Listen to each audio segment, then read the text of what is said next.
आप सभी को राधे राधे, जय श्री कृष्णा। दोस्तों, आज की यह लीला कथा हमारे साथ कानपुर से पल्लवी जी ने शेयर की है। लड्डू गोपाल जब अपने भक्तों को अपनी सेवा देते हैं तो वो किस किस तरह से लीलाएं करते हैं और अपनी लीलाओं के माध्यम से अपने भक्तों की किस प्रकार से परीक्षा लेते हैं, इस लीला कथा के माध्यम से आज आपको पता चल जाएगा। साथ ही साथ लड्डू गोपाल जब अपने भक्तों से प्रसन्न होते हैं तो उनके जीवन में किस प्रकार से चमत्कार करते हैं, इसका ज्ञान भी आपको लीला कथा से आज हो जाएगा। दोस्तों, पल्लवी जी कहती है कि वो पिछले 1 साल से लड्डू गोपाल के लिए तड़प रही थी। वो भी लड्डू गोपाल की सेवा करना चाहती थी, अपने घर में लड्डू गोपाल विराजित करना चाहती थी, लेकिन उनके घर की परिस्थिति कुछ अच्छी नहीं थी। आर्थिक समस्याओं के कारण पल्लवी जी कहती है कि वो अपने मन की इस इच्छा को अपने पति को भी नहीं बताती थी। मन ही मन वह लड्डू गोपाल से प्रार्थना करती रहती थी कि हे लड्डू गोपाल, हे मेरे ठाकुर जी, मुझे भी अपनी सेवा का सौभाग्य प्रदान करो। पल्लवी जी कहती है कि वो चुपके से धीरे धीरे लड्डू गोपाल की नौछावर के लिए पैसे इकट्ठा कर रही थी। उनका मन था जब भी उनके पास उपयुक्त धन हो जाएगा उसके पश्चात वो लड्डू गोपाल को लेकर आएगी और अपने घर में विराजित करेगी। शायद लड्डू गोपाल के आने के पश्चात उनके घर की परिस्थिति भी अच्छी हो जाए। उनके जीवन में जितने संकट है, जितनी उनके जीवन में परेशानियां हैं, लड्डू गोपाल के आने के पश्चात वो सब परेशानियां दूर हो जाए। पल्लवी जी कहती है कि वो धीरे धीरे से लड्डू गोपाल की नौछावर के लिए धन इकट्ठा कर रही थी, लेकिन आर्थिक स्थिति ज्यादा अच्छी नहीं थी, इसलिए उन्हें काफी समय लग गया। पल्लवी जी कहती है कि 144 साल के बाद महाकुंभ लगा है, इसलिए उनके पति, उनकी सासू माँ ने भी महाकुंभ में स्नान करने के लिए इच्छा जाहिर की। अब पल्लवी जी कहती है बाहर जाते हैं तो काफी सारा खर्चा हो जाता है, लेकिन उनके पास कुछ धन था, इस वजह से उन्होंने सोचा शायद अभी लड्डू गोपाल की सेवा का उचित समय नहीं आया है, इसलिए अब वह महाकुंभ स्नान के लिए जाएंगे। वहां से आने के पश्चात फिर से पल्लवी जी जो है थोड़ा थोड़ा धन एकत्रित करके लड्डू गोपाल की नौछावर के लिए धन इकट्ठा करेगी। पल्लवी जी कहती है कि महाकुंभ में जाने को लेकर वो खुश भी थी, लेकिन लड्डू गोपाल के लिए जो धन इकट्ठा कर रही थी, अब उसमें से कुछ धन खर्च हो जाएगा, यह सोचकर उनका मन दुखी भी था। लेकिन अपने मन को समझाते हुए उन्होंने महाकुंभ स्नान के लिए हाँ कर दी। पल्लवी जी कहती है कि हम सब लोगों ने महाकुंभ स्नान का प्रोग्राम बनाया और स्नान करने के लिए प्रयागराज पहुंच गए। प्रयागराज जाने के पश्चात पल्लवी जी कहती है कि हमने सभी परिवार के सदस्यों ने मिलजुल कर स्नान किया। स्नान के पश्चात जब हम घर लौट रहे थे तो रास्ते में पल्लवी जी कहती है कि मुझे एक छोटी सी टोकरी दिखाई दी। उस टोकरी में कुछ चमकदार वस्तु दिखाई दे रही थी। उसे देखकर पल्लवी जी कहती है कि मैं रुक गई और रुककर मैं जैसे ही वो टोकरी उठाने लगी तो मैंने देखा उसमें छोटे से नन्हे से बाल गोपाल थे। यही कोई 5 नंबर के लड्डू गोपाल होंगे, लेकिन उन लड्डू गोपाल का पैर जो है वो टूटा हुआ था और वही टोकरी के पास वो पैर भी पड़ा था। पल्लवी जी कहती है कि मैंने तुरंत से बाल गोपाल को उठाया और अपने हाथों में लड्डू गोपाल को लेकर मैंने दौड़ते हुए जो मुझसे कुछ आगे चल रहे थे मेरे पति और मेरी सासू माँ, उन लोगों को दिखाया कि देखो देखो मुझे क्या मिला है, मुझे बाल गोपाल मिले हैं, मुझे लड्डू गोपाल मिले हैं। मैं इतने दिनों से लड्डू गोपाल की सेवा करना चाहती थी, आज ठाकुर जी ने मेरी प्रार्थना सुन ली। लेकिन लड्डू गोपाल का पैर टूटा हुआ देखकर उनकी सासू माँ कहती है कि बहू, ये खंडित लड्डू गोपाल है और किसी ने जानबूझकर यहाँ पर इन्हें छोड़ा है, क्योंकि ये खंडित हो चुके हैं।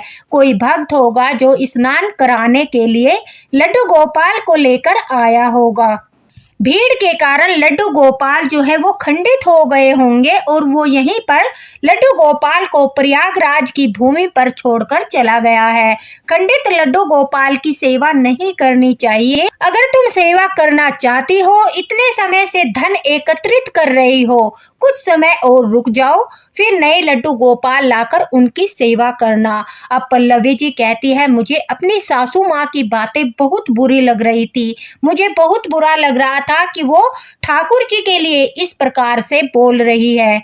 पल्लवी जी कहती है, मैंने कहा नहीं, मैं इन्हीं लड्डू गोपाल को अपने साथ लेकर चलूंगी और इनकी सेवा करूंगी। उसके पश्चात उनकी सासू माँ ने पल्लवी जी को डांटते हुए कहा कि तुम कोई बात समझती क्यों नहीं हो। खंडित मूर्ति की सेवा करने से घर में परेशानियां आती है। हमारे घर परिवार पर तो काफी परेशानियां चल रही है, ऊपर से तुम खंडित लड्डू गोपाल घर ले जाना चाहती हो। दोस्तों, पल्लवी जी कहती है कि जब उनकी सासू माँ ऐसा बोल रही थी तो उनके पति और उनके साथ जो स्नान करने गए थे बाकी लोगों ने भी उनकी सासू माँ की बात में हाँ मिला दी और कहा कि हाँ, खंडित मूर्ति की सेवा नहीं करनी चाहिए। अब जब सभी बोलने लगे तो पल्लवी जी कहती है कि उन सब ने मिलकर वो लड्डू गोपाल ठाकुर जी जो है वहीं पर उसी बास्केट में रखवा दिए जहां से पल्लवी जी ने उठाए थे और कहा कि लड्डू गोपाल को यहीं पर वापस बैठा दो जहां से तुमने उठाया है। अब पल्लवी जी कहती है, इतने लोगों के बीच वो कुछ बोल नहीं पाई और उन्होंने रोते हुए लड्डू गोपाल को वापस से वहीं घाट के पास उसी टोकरी में रख दिया। उसके पश्चात वो लोग आगे बढ़ गए। आगे कुछ दूरी पर चलने के पश्चात कुछ लोगों ने भंडारा किया था तो वो लोग भी वहां पर खाने पीने के लिए रुक गए। अब पल्लवी जी कहती है कि सभी लोग प्रसन्नता पूर्वक भंडारे का प्रसाद ग्रहण कर रहे थे, लेकिन पल्लवी जी जैसे ही अपने मुंह में प्रसाद का निवाला डालती है तो उनकी आंखों के सामने लड्डू गोपाल की छवि आती है। उनके मन में बहुत गहरा दुख उमड़ कर आता है। उन्हें लगता है जैसे वो लड्डू गोपाल भूखे होंगे। उन लड्डू गोपाल को कितनी पीड़ा हो रही होगी क्योंकि उनके पैर में चोट लगी है। अब इस भाव को सोचकर पल्लवी जी की आंखों में आंसू आ गए। उनकी आंखों में आंसू देखकर उनके पति ने पल्लवी जी से पूछा, क्या हुआ, तुम इस तरह से परेशान क्यों हो? अब पल्लवी जी कहती है कि वो अपने पति के गले लगकर रोने लगी और कहने लगी कि मैं नहीं खा सकती और न ही मैं इस तरह से घर वापस जा सकती हूँ। मुझे बार बार लड्डू गोपाल याद आ रहे हैं, उनकी छवि याद आ रही है। मुझे ऐसा लग रहा है जैसे मानो बाल गोपाल बहुत पीड़ा में है, वो मुझसे सेवा लेना चाहते हैं।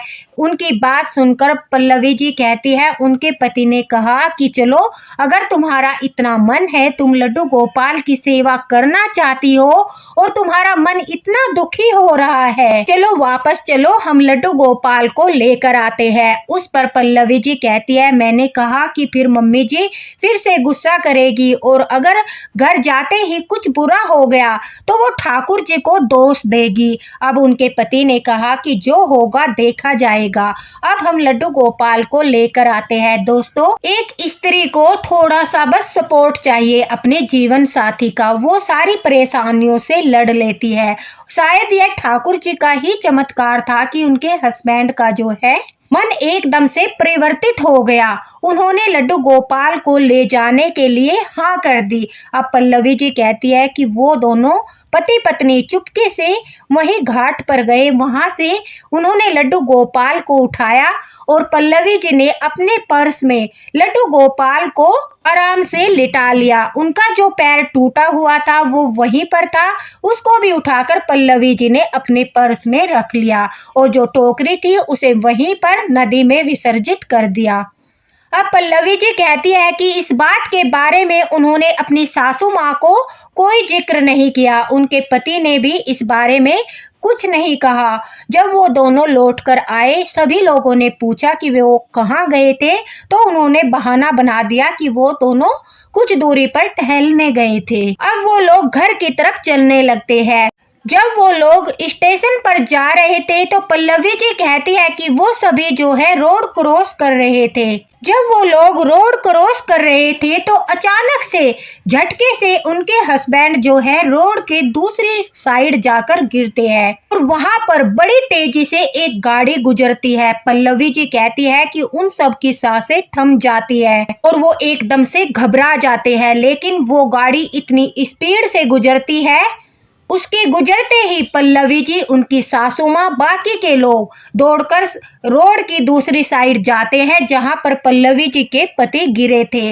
वहां पर जाकर वो उन्हें उठाते हैं और कहते हैं कि तुम्हें ज्यादा चोट तो नहीं आई। तभी वह एक आश्चर्यजनक बात बोलते हैं। पल्लवी जी के पति ने कहा कि अगर पल्लवी आज मुझे धक्का नहीं देती तो शायद मैं उस गाड़ी के नीचे आ जाता, आज मैं तुम्हारे सामने जिंदा नहीं होता।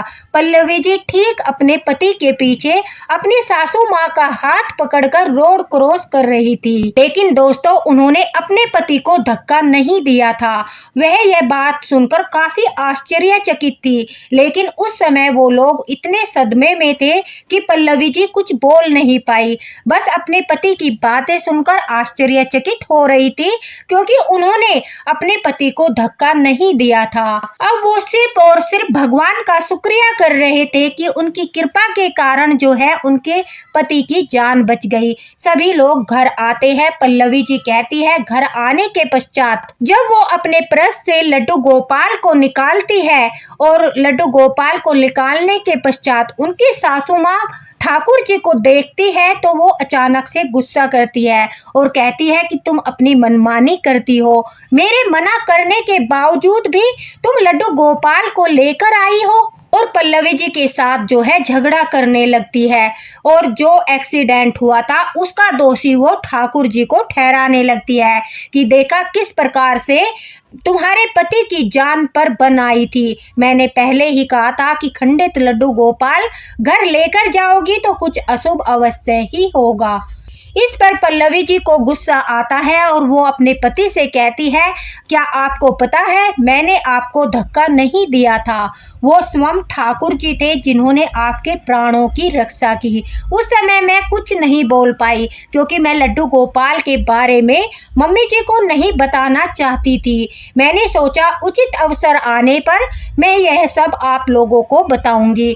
दरअसल हुआ क्या था, पल्लवी जी कहती है कि वो अपनी सासू माँ को रोड क्रॉस करवा रही थी। उनके पति उनसे आगे चल रहे थे, बाकी के लोग जो थे वो पीछे की साइड थे। पल्लवी जी ने अचानक से अपने पति को रोड के दूसरी साइड गिरते हुए देखा। उनके पति को लगा कि उनकी जान बचाने के लिए पल्लवी जी ने उन्हें धक्का मारा है, लेकिन ऐसा नहीं था। उनके पति ने धक्के को महसूस किया, लेकिन पल्लवी जी कहती है कि मैंने आपको हाथ तक नहीं लगाया क्योंकि मैं आपसे बहुत दूरी पर थी और स्वयं मम्मी जी इस बात की साक्षी है कि मैंने आपको धक्का नहीं दिया। मैं उनका हाथ पकड़कर चल रही थी। वो ठाकुर जी थे, वो लड्डू गोपाल थे जिन्होंने आपके प्राणों की रक्षा की। अब पल्लवी जी के पति को भी विश्वास था क्योंकि उन्होंने धक्के को महसूस किया था कि किसी ने तो उन्हें धकेला था। अब वो मन ही मन ठाकुर जी को जो है प्रणाम करते हैं और उनका शुक्रिया करते हैं।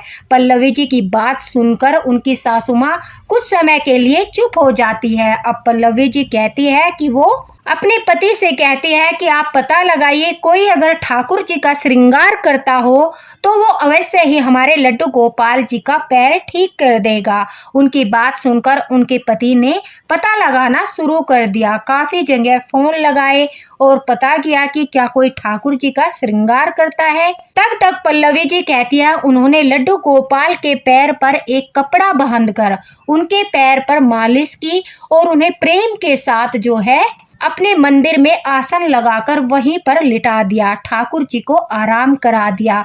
उसके पश्चात वो घर का काम करने लगी। अब घर का काम करते करते पल्लवी जी कहती है उनके मन में कई सारे सवाल उठ रहे थे। वो सोच रही थी कि आखिर यह लड्डू गोपाल किसके होंगे, क्या किसी के लड्डू गोपाल जो है खो गए हैं, कोई जानबूझकर लड्डू गोपाल को छोड़कर गया है। अगर यह किसी के लड्डू गोपाल है और गलती से प्रयागराज में स्नान करते समय छूट गए होंगे तो उन्हें कितना दुख हो रहा होगा। अपने लड्डू गोपाल की याद आ रही होगी। ऐसा भी हो सकता है कि लड्डू गोपाल का जो पैर है वो भीड़ में किसी का पैर आने की वजह से टूट गया हो। ऐसा भी हो सकता है किसी के लड्डू गोपाल वहां पर छूट गए हो और उस कारण से भीड़ अधिक थी, इस कारण से लड्डू गोपाल खंडित हो गए हो। काफी सारी बातें सोचकर उनका मन दुखी हो रहा था। जहां उनके मन में प्रसन्नता थी कि उन्हें ठाकुर जी ने सेवा का मौका दिया और आते ही ठाकुर जी ने इतना बड़ा चमत्कार कर दिया कि उनके पति के प्राणों की रक्षा की। दूसरी ओर उनका मन विचलित भी हो रहा था कि आखिर ये लड्डू गोपाल किसके हैं और कौन उन्हें वहां छोड़कर गया है। क्या कोई भक्त बहुत ज्यादा पीड़ा में है अपने लड्डू गोपाल के खो जाने के कारण। अब एक सच्चे भक्त के मन के भाव ही ऐसे हो सकते हैं कि वो सारी परिस्थितियों को देखकर सोचता है। दोस्तों, पल्लवी जी कहती है पूरा दिन की थकान के कारण अब ठाकुर जी को उन्होंने दूध का भोग लगाकर विश्राम करा दिया। उसके पश्चात स्वयं भी जो है सोने के लिए चली गई। उसी रात उनके साथ दूसरी घटना होती है। उन्हें स्वप्न में एक बच्चा दिखाई देता है और वो प्रयागराज का ही स्वप्न देख रही थी जहां पर वो स्नान करने गए थे। पल्लवी जी कहती है कि मुझे स्वप्न में दिखाई दे रहा था कि जब हम स्नान करने के पश्चात घर की तरफ लौट रहे थे तो अचानक से एक बच्चा मेरा हाथ पकड़कर मेरे साथ साथ चल रहा था। उसके घुटने में चोट लगी थी, वो अपने घुटने को मोड़कर चल रहा था। अब पल्लवी जी कहती है जैसे ही उसने मेरा हाथ पकड़ा मैं उसकी तरफ देखती हूँ और उसे पूछती हूँ कि बेटा तुम कौन हो और तुम्हारे माता पिता कहाँ हैं। तो वह बच्चा मुस्कुराते हुए बड़े ही प्रेम के साथ पल्लवी जी से कहता है कि मैया आप ही तो मेरी मैया हो, मैं आपका ही इंतजार कर रहा था। यह बात सुनकर पल्लवी जी कहती है मैं स्वप्न में ही आश्चर्यचकित हो जाती हूँ और उस बच्चे से पूछती हूँ कि मेरा इंतजार कर रहे थे लेकिन मैं तो तुम्हें नहीं जानती। तब वह बच्चा फिर से मुस्कुराता है और कहता है कि मैं तो पिछले 1 साल से आपका इंतजार कर रहा हूँ और जब आज आप मुझे मिली हो तो मैं आपके साथ घर जाना चाहता हूँ। अब पल्लवी जी कहती है मैं उस बच्चे से पूछती हूँ कि बेटा तुम्हें चोट कैसे लगी। इस पर वह बच्चा मुस्कुराते हुए बड़ी तेजी से इधर उधर दौड़कर दिखाता है और खिलखिलाकर हंसता है। पल्लवी जी कहती है जब वो दौड़ रहा था उसके पैर बिल्कुल ठीक थे।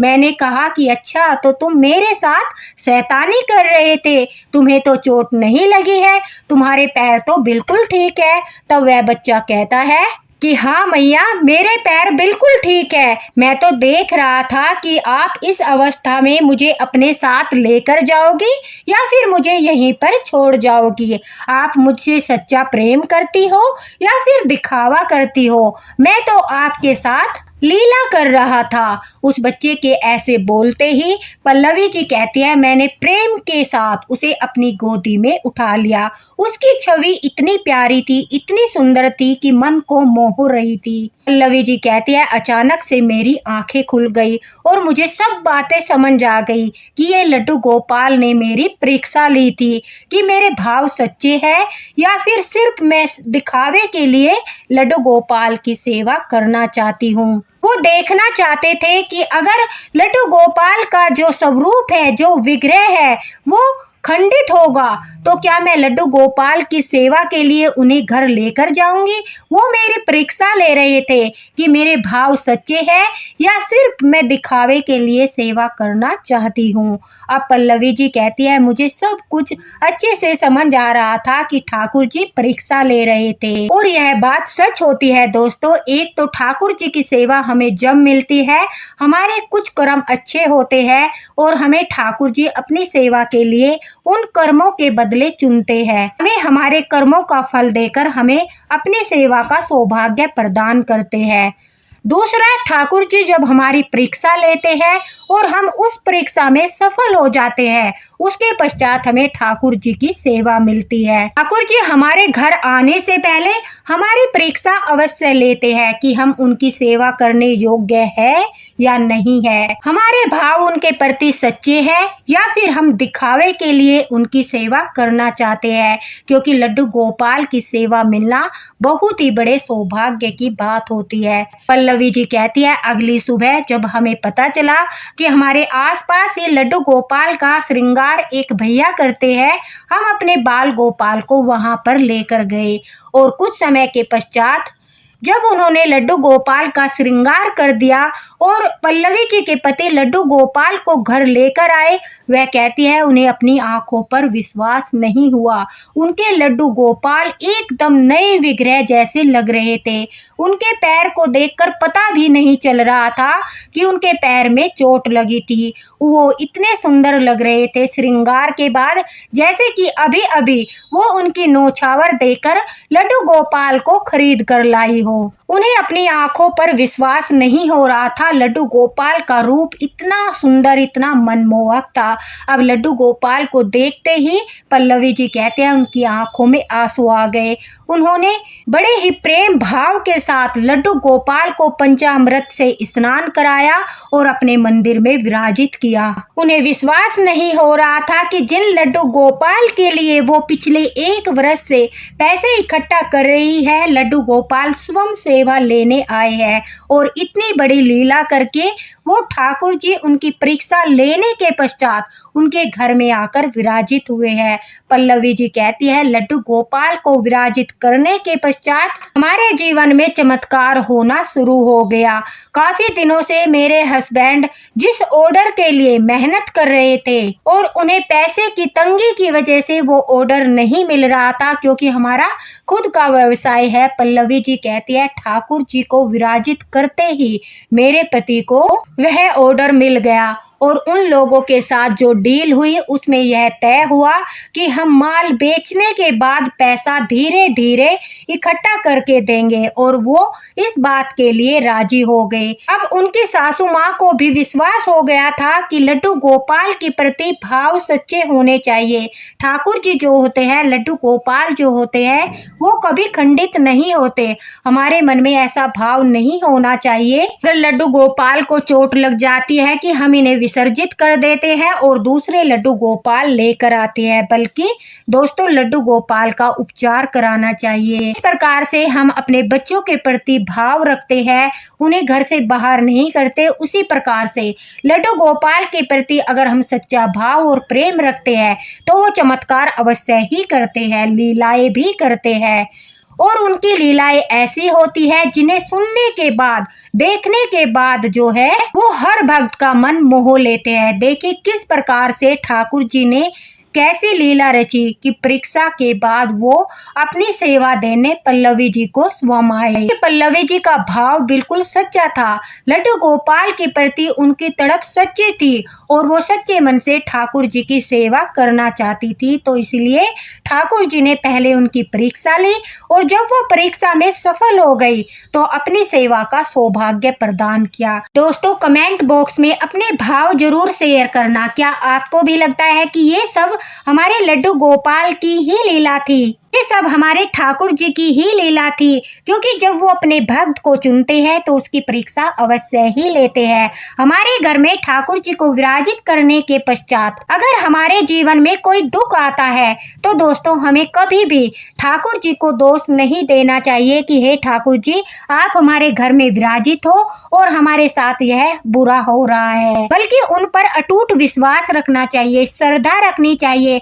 हो सकता है यह आपकी परीक्षा का समय हो और जब आप अपनी परीक्षा में सफल हो जाओगे उसके पश्चात लड्डू गोपाल चमत्कार अवश्य ही करेंगे। आपके जीवन में खुशियां अवश्य ही आएगी। बस आपको अपने अटूट विश्वास को बनाए रखना है, उसे डगमगाने नहीं देना है, फिर ठाकुर जी कृपा अवश्य ही करते हैं। लेकिन जहां मन में आपके संशय आ गई कि ठाकुर जी के होते हुए हमारे साथ यह बुरा हो रहा है, मन में संदेह आ गया, तब आप परीक्षा में जो है विफल हो जाओगे। लड्डू गोपाल की कृपा आप सभी पर बनी रहे। इसी के साथ राधे राधे।